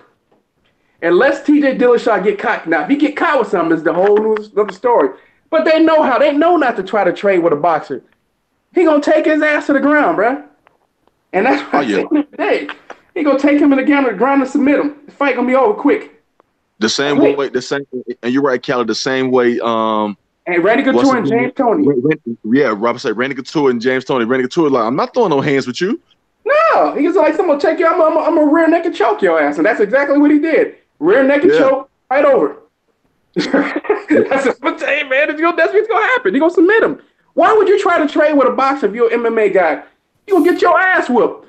And I said, if you're an MMA guy who try to stand and trade with a boxer, you're gonna get Holly Holmes and Ronda Rousey is what happens when a fucking MMA fighter fucking tries to trade with a boxer. That's what happens. You get your ass whooped. So you gotta take that fight to the ground. If you're an MMA fighter. Tank feeling himself, man. Way too much. He ain't feeling himself more than Tevin, man. This nigga say I'm a meal ticket. Nah, I know. He said there's millions of dollars in the Javante Davis versus Tevin Farmer fight. You know, I need to be paid millions for that fight. Unless you come with millions, that fight ain't gonna happen. I'm like, nigga, who are you? I mean, you saw you fight. You mean 100,000, nigga? Nigga, like you your ass, somebody gonna whoop your ass in that belt, man. That's what I said. If he made 500,000 in his career in any fight, I'd be surprised. No way in the world. Maybe he did. He got lucky in Australia. They paid him 500,000 or something like that for that fight. No one in America saw that fight outside of some hardcore fans who woke up in the middle of the night. Other than that, no one saw that goddamn fight. No one saw that fight, man. Just keeping it 100. No one saw that fight. So I don't know what these dudes boxers, man, they get a title and be thinking they somebody, bro. It's unbelievable about these dudes. It's like, dude, you have to have name recognition. You don't just win the title and all of a sudden start making a bunch of money. You have to beat somebody. Your resume is doo-doo. Who is Tevin Farmer beat? He's beat nobody. All they talk about is that 20-fight win streak he had versus nobody, man. You beat Billy Dib, bro. Like you beat somebody. And he was touching them too, dog. Billy Dib was touching them too, fam. He was getting touched too much by Billy D. But he got better defense than Floyd. Don't forget that. Man, dog. Man. That shit had me cracking up. Man. I thought Ashley was just playing about that shit. I said, man, fuck is this, man?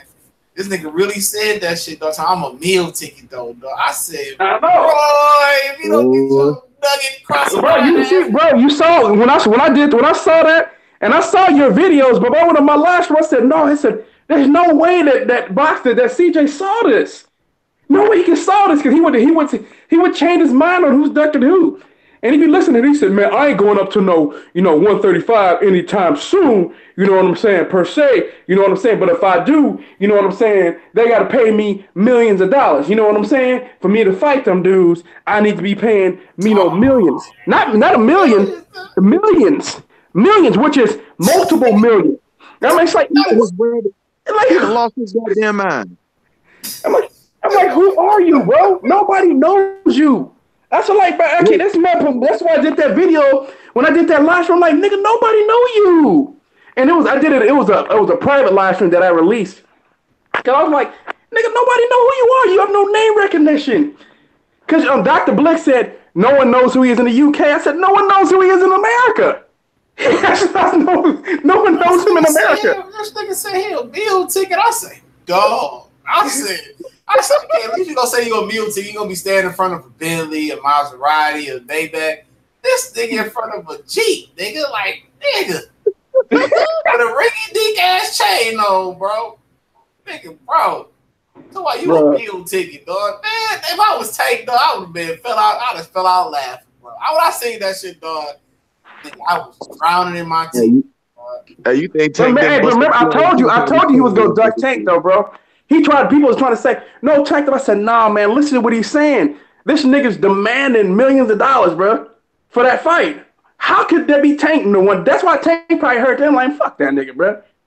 He like, man, he asked me too much money. With the promotions, like, hey, I want $2 million. Mayweather said, man, fuck this nigga, man. Is he looking at the contract? He got Tevin Farmer eyes and Anthony Joshua hair right, nigga. Oh. Damn. Bro, boxing, I'll tell you about boxing, bro, right now. Boxing got some characters in it, brother. So, like, do these dudes really believe this shit? Like, you be talking about, like, they pay-per-view stars. I'm like, remember Danny and Shawn Garcia talking about, yeah, we gotta let it build, you know what I'm saying? You ain't never fought on no pay-per-view. No, you ain't got that kind of name recognition. These dudes act like the whole world know them. It's like, dude, you ain't got that kind of name recognition. Danny Garcia can walk through the streets of the Bay Area, and I guarantee you a whole bunch of people don't know. He lucky if one person spotted him or knew who the fuck he was. For real. Danny Garcia ain't got no name recognition on the West Coast. He can't, he can say he can't, I don't know. I think he had a fight in Las Vegas against Brandon Rios. Brandon Rios, he wouldn't got more support over here. Danny Garcia ain't got that kind of support on the West Coast, bro. You know West Coast fighter. Ryan Garcia ain't fighting Augusta no more. Who he fighting now? I don't know. They said somebody said he was going to fight Marcito Augusta. Now all of a sudden he fighting somebody else. Yeah, they knew Augusta was gonna beat the fuck out that nigga, man. Gonna beat the fuck out of him, dog. They was like, hey, Ryan Garcia, man, his mindset is still, man. He's still crazy, man. It's like he's still. I have to ask somebody. I forget. I can't say who it was, but I said, "Did he really mean this shit?" He said, "Yes." He really think he's ready to take on the top guys right now. He really thinks so. He thinks he could beat everybody right now. He really wanted to fight Tank. He wasn't just selling wolf tickets. He really believed that shit. And Oscar had to save him from himself. I thought he was just clout chasing, bro. He wasn't. They said he really wanted to fight them fights. And Oscar saved him from himself. That's what happened. So wow. that's scary, but I mean, it's his father didn't want them fights either. But it's Ryan Garcia talking this shit. He like, dude, tell Fernando Lopez another one, bro. We're gonna meet his demise. His father pushing it, bro. His father trying. They told his father and him talking about they trying to compete for a title next year. Go ahead and bark. He was talking cash shit about Lomachenko years ago. He gonna get his ass. Lomachenko gonna whoop his ass. That nigga say he said Rigondeaux one-hitter fighter, Lomachenko ain't nothing special. He gonna get in there and get mangled, bro. Yeah, man. Yeah. He gonna run up. He thinking he could fight up. He pretty much think he can dominate anybody from 140 and below, bro. Till from a Lopez. So I'm like, man, let him get in there with Poirier. Let him go fight. Let him go fight. Let him go fight Poirier now, bro. Taylor, that will whoop his ass. I pick him to get stretched in 1 round against Poirier, bro. One round fight. He gonna get knocked out. When we do that leaping overhand right, he talking bragging about that shit. He gonna get knocked out doing that shit, bro. Yeah, leaping overhand right. Somebody gonna get Duke at that ass, man. Listen, what's up with some of these prospects thinking that you're not ready, man? Just understand you're not ready. You could be ready one day. It's good. You have talent. Good. It's good to have confidence, but you need to be realistic. You know, you're not a contender. You're nowhere near a contender. Not Devin Haney, not Teofimo Lopez, none of these dudes. All y'all dudes need to wait. Huh? Not Stevenson, none of them. No, none of them dudes are, bro. And I like all them dudes. I think all them dudes have real talent, but they need to be brought along slowly. And if they got a promoter, the promoter need to hold them in check. And when it comes to Devin Haney, daddy need to like rein him in. Like, look, dude, you 18, you a baby, bro. You're a baby. There's no reason to rush anything. It's gonna come. Let's make sure that you develop. To me, this is what Gabriel Florentine told me. He said, man, the best way to find out if you're ready or not is to go spar someone for like 3 or 4 rounds and from upper level. You sit there, you watch them fight. And it'll tell you, okay, we're not ready for this now. You're not here. You're not there yet. Time to bring it back down a little bit, and we'll take our time until we get to the level of that fighter. He said, but that's how you find out. That's how you find out if you're anywhere near. If you can go in there and hold your own, then maybe you know that you're getting closer. He said, then you know you're getting closer. He said, if you get waxed, if you get waxed to get work, then you ain't ready. And I agree with that. Hey, Campbell, Tank, not Tank, but Devin Haney supposed to come back on September 28th against Juan Carlos Burgos. I saw that. Yeah. He just needs to stay busy, man. Yeah, he needs to stay way more busy than he been. Yeah. You know, now he getting on TV and stuff of that nature. But like I said, these dudes think they ready, man. These niggas ain't ready, man. Bro, I'm gonna tell you this right now, man. Like I was talking about, I didn't even know this, but like I said, Gabriel Flores, this dude told me, he said he about to fight. We got 9 fights. This dude's gonna have 11 fights in a calendar year. 11 fights in 1 calendar year. 11 fights in a calendar year, bruh. That's nuts. Yep. That's nuts. But somebody else said they did that. Oh, Shawn Kenny said Shawn fought 11 times in 1 year. I said, well, I missed Booster 11 times. Nigga missed Booster 11 times. No, but it's as a prospect, that's not bad though, man. You get ready, keep them working, active, and things of that nature. You know what I'm saying? I have no problem with a prospect having a work rate like that. You know what I'm saying? That's a good work rate. Stay busy, keep you sharp. You always have something to work on top of that. You know what I mean? When it's a prospect, if you're a realistic prospect, you got the right people. You understand that you're fighting lower level guys. You're not supposed to fight, upper echelon level guys now. Because Devin Haney in his last fight, you know what I mean?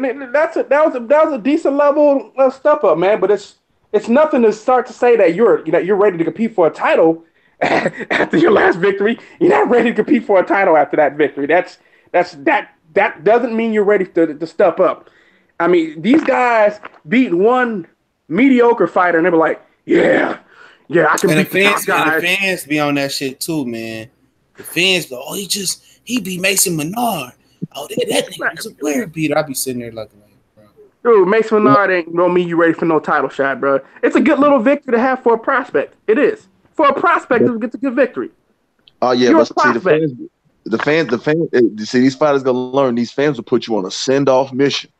Get you fucked off. You on a suicide mission, bro. You listen to the fans. You get boxed up. You get pieced up. As soon as you lose, they turned on your ass, and They didn't talk you. They hyped you up.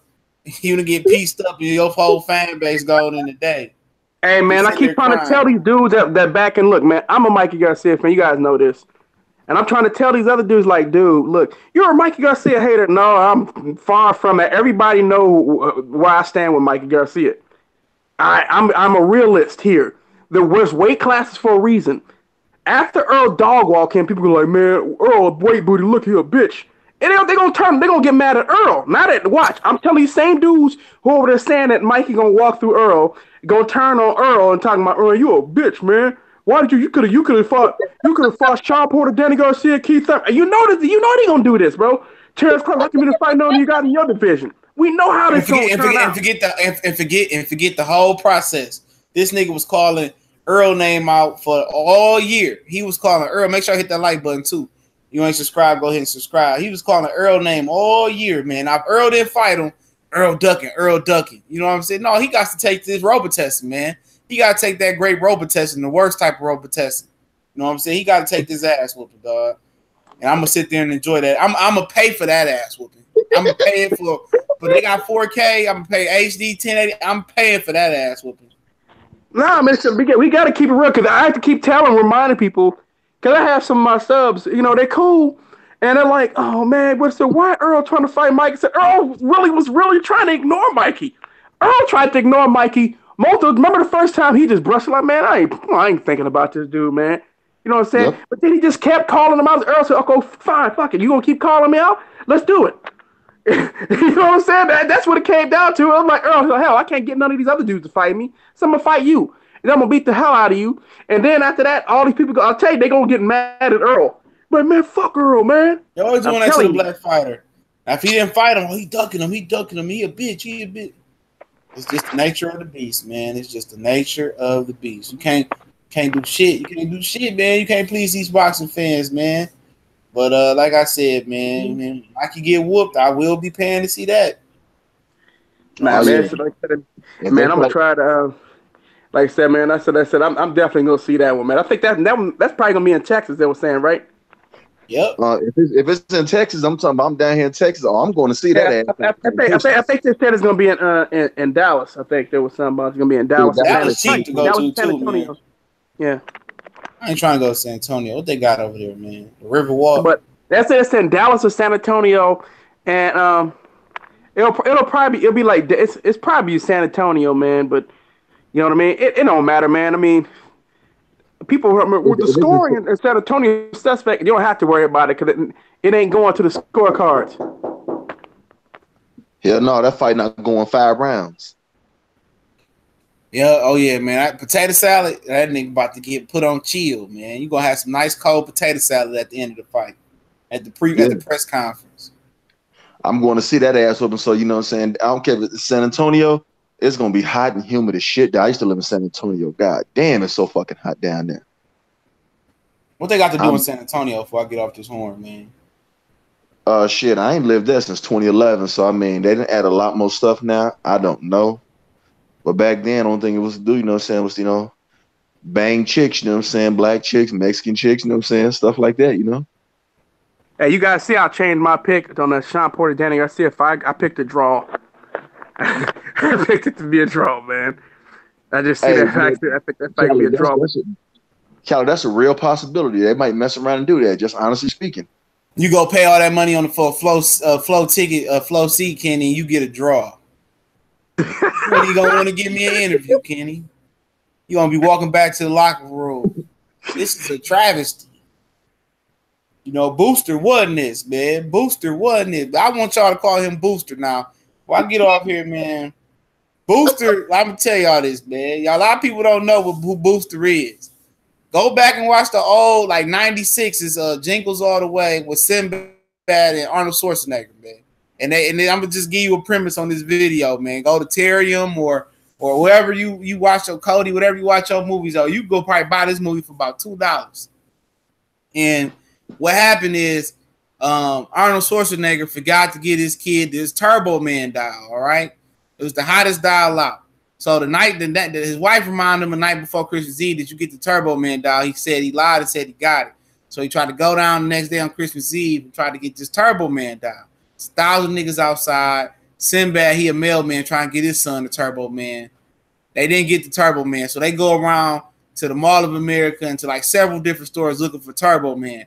All the time they looking for Turbo Man, they keep seeing Booster. There's plenty of boosters in stock. Booster is his sidekick. Booster is his sidekick. It's a whole bunch of pink boosters in stock. It's this little pink animal, man. Well, check my Instagram. I'm about to drop a memo about that shit. And then, you know, they said we still, you know, the little attendant, the little guy that worked at the store, they said we got plenty of Booster in stock, batteries included. We don't want Booster. And all the people in the crowd that's sitting there, they had this lottery style to see who get the last Turbo Man. It's like 2 Turbo Mans at this store in the mall. And they said we got plenty of Booster in stock. They said we don't want Booster. We don't want Booster. Long story short, they end up at a parade and shit. Sinbad and Arnold Schwarzenegger end up at this damn parade. And at this the last Turbo Man in town. So Arnold Schwarzenegger fit into the Turbo Man outfit to get the free Turbo Man and give it to his son at the parade. So he gave his son the Turbo Man. So then Sinbad go and gets the Turbo Man enemy and put his costume on. And his son didn't want the Turbo Man once he found out his daddy was dressed as Turbo Man and gave the Turbo Man to Sinbad. But long story short, Sinbad kicked Booster off the stage and said, and everybody said nobody wanted Booster. Nobody wanted Booster.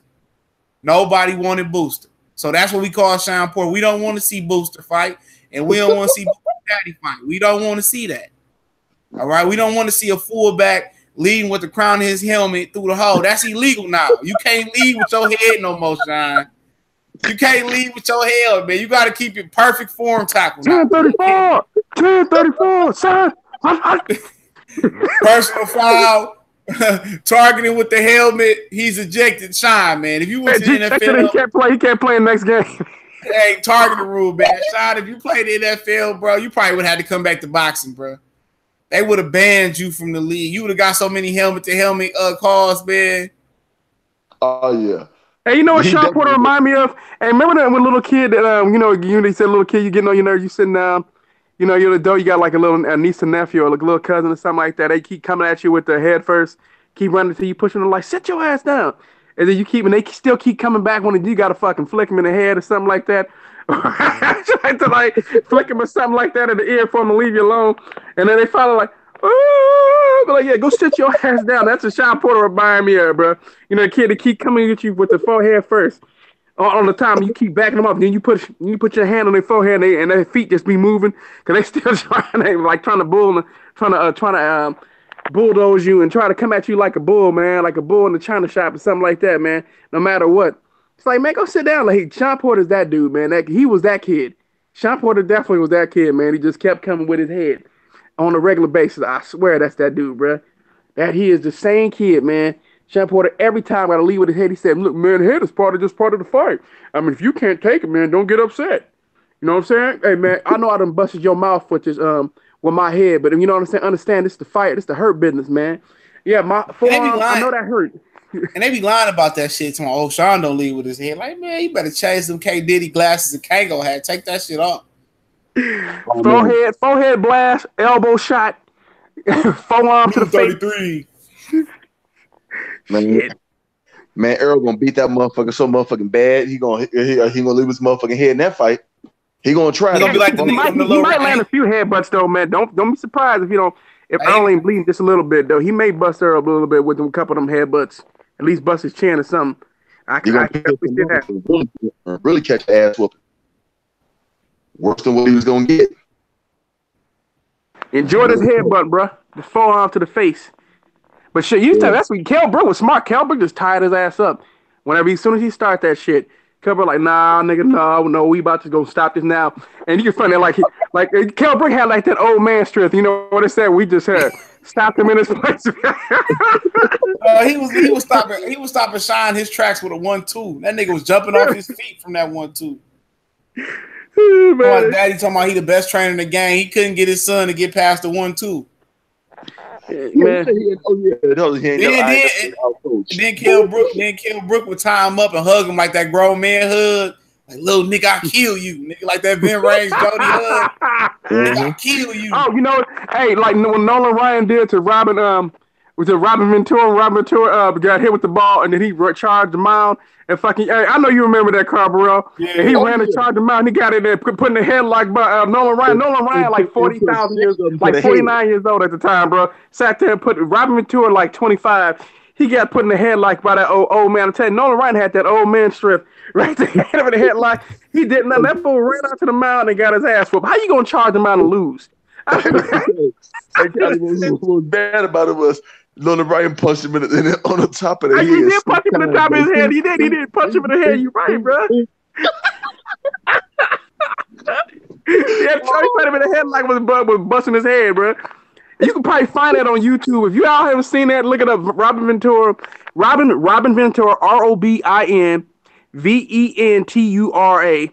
Robin Ventura versus Nolan Ryan. Nolan Ryan, man.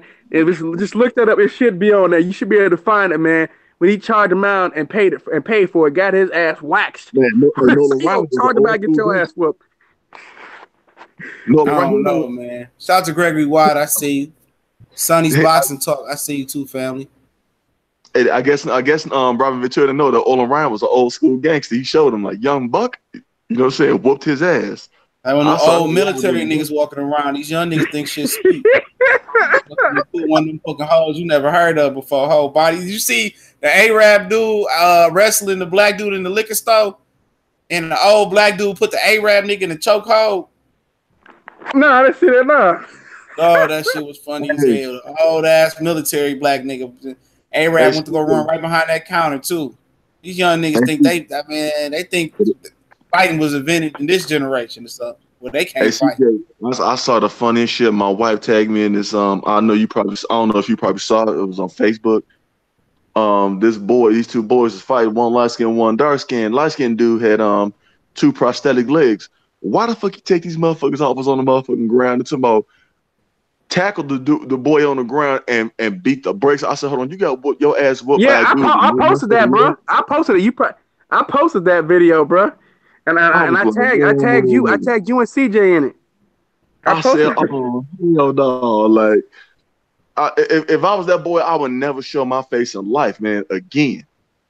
He took his prosthetic legs off and started walking around on his hands and was he was ducking punches from that nigga, bro. Ducking punches, man. And then he sat there until he ran dude down on his fucking hands and tackled the nigga, bro, and then started whooping his ass. Climbed on top of him and swinging on him. I'm like, how the fuck this nigga doing this? This nigga is strong. I remember I had a teacher, man, before we get off. I had a teacher, man. This nigga, man, was in a wheelchair. He was a substitute teacher, dog. And niggas thought it was sweet. That nigga would pull up on them niggas in the wheelchair, bro. Them niggas pulled up and was ramming niggas in the classroom and bodying niggas in the classroom in a wheelchair, dog. I said, let me sit my ass in this chair. Ain't no nigga no wheels. I'm gonna have to drag him about this bitch to get my respect out this hoe, man. Ain't no fucking nigga no wheelchair. They be strong up top. Looking though, I said, man, a nigga like that, I would have punted that nigga, bro. I would have said, I would have been Sebastian Janikowski, bro. I'm gonna tell you a real story, dog. I'm gonna tell you a real story before we get off, man. Man, I had to fight a nigga with one leg, bro, in school, man, in middle school. I had to fight this nigga with one leg. I don't know what we was fighting back. This years ago. I was about in 6th grade. This nigga had a problem. This nigga grabbed my fro and swung on me, dog. Man, I beat that motherfucking nigga ass, nigga. I ain't had no mercy on that nigga. Ain't no crippled nigga. I ain't want to do it, but nigga, I beat that motherfucking ass. Nigga, I beat that fucking wooden leg off his ass. You know what I'm saying? That nigga's between the curve and the bus, dog. I'll give it. If you bad enough to put your hands on me, he was between the curve and the bus. CJ beating up the handicap. CJ beating up the handicap. That niggas talk all the shit they wanted on the bus. I say, nigga, I'm not about to let nobody put their hands on me. Now let this one peg foot nigga whoop my ass. Y'all talking all this shit. Hell no. Hey, that nigga an example, nigga. I beat the fuck out his ass. That nigga was between the school bus. He was in between the school bus with the doors open and the curb. I was stumping his head. If it wasn't for my grandma pulled up, come get me from the bus stop. I mean, I probably would have caught a case. I beat the fuck out that nigga, dog. It was no two ways around it. I made an example of you beat a cripple out, and this nigga put his hands on me first, dog. I had to make an example of that nigga, dog. I ain't had to worry about nothing the whole school year. They're like, this dude is savage, bro. They said, man, he really would. CJ really won't smoke at everybody. He'll beat a handicapped nigga ass too, bro. I had no choice, man. Let that nigga whoop your ass. You go back to school. No more girls. The middle school. That's what nigga trying to do. One leg whoop your ass. You got your ass whooped by that one-legged nigga, bro. I see this nigga at the grocery store like 3-4 years ago. That nigga still remember that ass whooping. That's an ass whooping right there. You remember that ass? That nigga grinned me at the grocery store. I said, "You still with your mama? I whoop your one leg ass again, nigga." Your head with a potato salad, man. I ain't playing that shit, man. Oh man, like shit. These niggas, man, got the Detroit, man. You can't let nobody one leg, one arm. Nigga, you gotta go for it with gusto, man. Hey, bro, I'll tell you, hey, you would have beat the shit out that nigga with no legs, all right, bro? No way you would have carried, you would have had them just been savage. No, dog, man, nigga, dog. Like I told him, I was looking at my dog one day. This one nigga wanted some smoke in traffic. I looked at my dog. My girl got in the car. We was coming back. I said, "Nigga, if you wouldn't have jumped out and bit that nigga, we wouldn't jump at that nigga in traffic, nigga. I was gonna euthanize your ass, nigga. Nah, ain't no shelter. We was gonna put your ass down, nigga. Everybody scrap. Everybody scrapping this bitch, nigga. You get into a dog scrap, trust me. I'm gonna jump in on that dog too, nigga." Nigga, my girl was sitting there laughing like, "Is you serious? Hell yeah, nigga! I scrapped this nigga battle scrap." Not playing no game. As soon as this nigga get out the car, you better be fighting and doing something. And we gonna jump this nigga together. All family, everybody in the family got to fight. Hell yeah, he gonna be replaced real quick. Real quick, nigga. It's over with. Take your dog out. Your girl too. Food. Your girl, like you better be hopping in. She wasn't even in the car yet.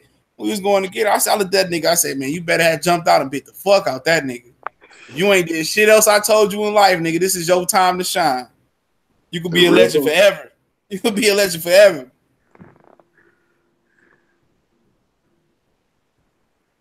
You know what I'm saying? But yeah, we're going to get off, man. Tell them where they can find you at, Cali.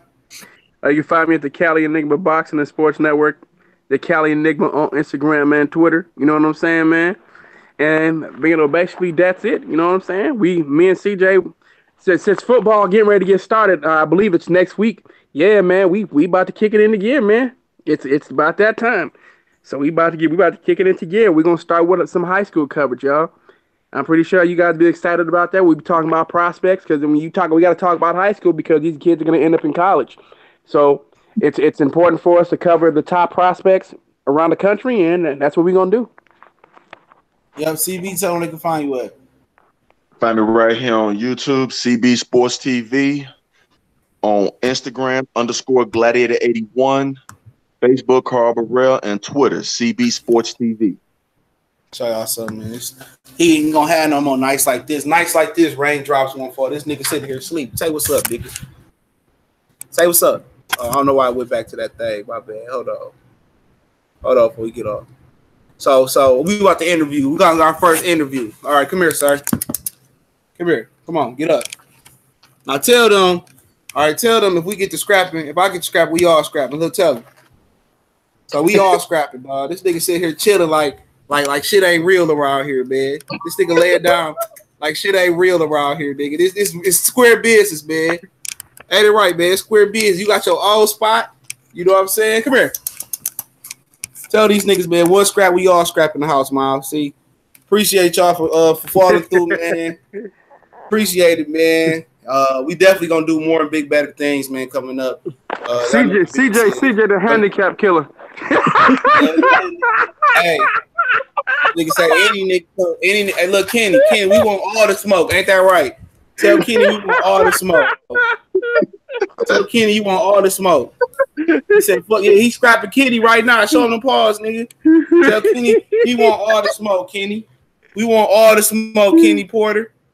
We want all the smoke, Mister. He said, I'm coming up on the floor seat if you can afford it and ask for Mr. Porter. Nigga, anybody call you Mr. Porter? Nigga, it might call you, but we gone, man. Appreciate you, Rod from Good Times. No, brother Monzon from The Wire. From What's Happening? From What's Happened? Rod from What's Happening? What was it, brother Monzon from The Wire? No, bro. I'm telling you, bro. I'm telling you. Look, I'm telling you. I I think that Chris Eubank Sr. look more like him, bro. I think Chris Eubank Sr. look more like him. All them niggas look like we gone.